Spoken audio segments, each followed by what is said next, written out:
If you're prepping for the SAT, you need these 3 geometry hacks in your toolkit. They're fast, clever, and perfect for the kinds of problems the SAT loves to throw at you. Let's jump right in. First up, the 180-degree triangle rule, but with a twist, using it to find exterior angles instantly. In the triangle on the screen, what is the measure of the exterior angle at vertex C? Here's the trick. You don't need to find angle C first.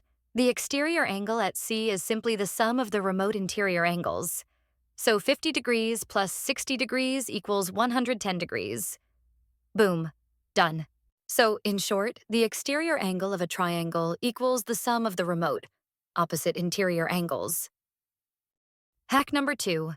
The SAT loves squares and diagonals. When you draw a diagonal in a square, you automatically get two 45, 45, 90 triangles. If the square in this picture has a side length 10, what is the length of its diagonal? The diagonal slices the square into two 45, 45, 90 triangles. In that triangle, the hypotenuse is the length of the leg times the square root of 2.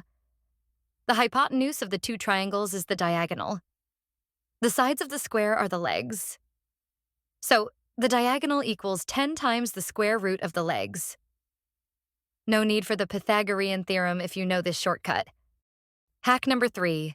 Hate formulas outside the basics? Let's ditch the trapezoid area formula and slice it up instead. If a trapezoid has bases 6 and 10 and a height of 4, what is its area?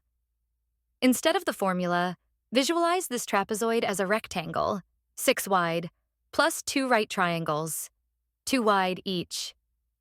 Find the area of the rectangle, which is 24. Then find the area of each triangle, 1/2 times 2 times 4. Add the area of the triangles and rectangle to get a total area of 32.